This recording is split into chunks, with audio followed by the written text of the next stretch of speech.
parenting is hard, but is it harder than it used to be? Or is it just different? Billy, that earns you about 5-minute timeout now, mister. Phoenix, Arizona, are we having big feelings right now? Okay, let's try and breathe in. Gentle hands.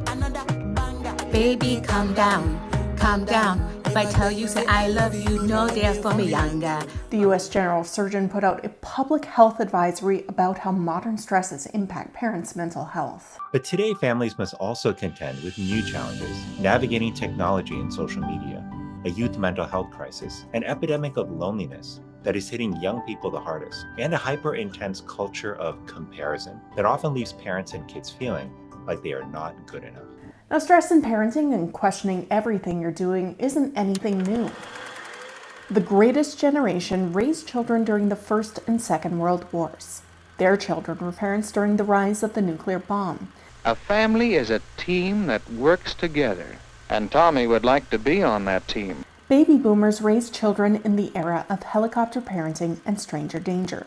And around the millennium, parents had to navigate this new thing called the internet.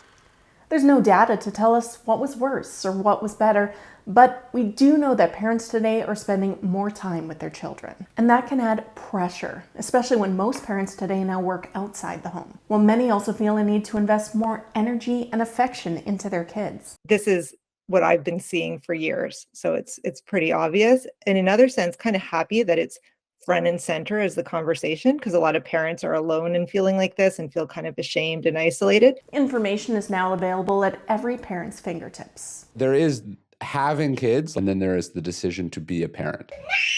If you yell at me one more time, I'm gonna go in another place. All these privileged kids are being protected from hurt feelings by parents today. It means support is readily available. They have all of these feelings and emotions that are stirred up inside of them that they're not quite sure how to process. You can talk to them till they're blue in the face all about their feelings and their big emotions and all that. That's ridiculous. You know what positive discipline means?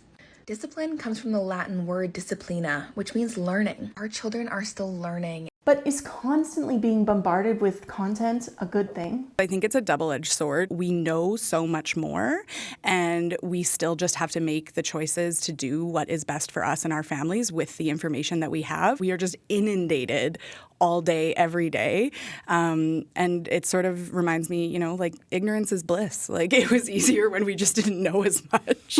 It's difficult to compare parenting back then with parenting now, but it happens all the time. Parents are always comparing themselves and their methods. I often tell myself that I am a garbage mom in my darkest moments, and then I realize, wait a second, maybe you're not, Libby. But there's something about lying in bed at night when all of the thoughts enter your brain about the things that you did wrong and the things you could have done differently and the things that might traumatize your children one day. I'm sorry I yelled at you. I know it can be so scary when mommy yells at you, right? Do you ever fully feel like you're a good dad? No. Get your ass up, stop being lazy. We need to shower, we have to get up, shave, we need to clean the stop being lazy. So when other people, as well-meaning as they are, tell us, oh, it's going to be hard or question our way of doing things, I think that does definitely lead to stress. And so that's why, if I see a parent in the grocery store with their child who's struggling, I'm not going to come over and give a unhelpful suggestion about what they could do better. To the contrary, I want to go over and maybe sympathize or commiserate or something like that, right? We want to build parents' confidence up and not suggest that there's all these different ways they could or should do something.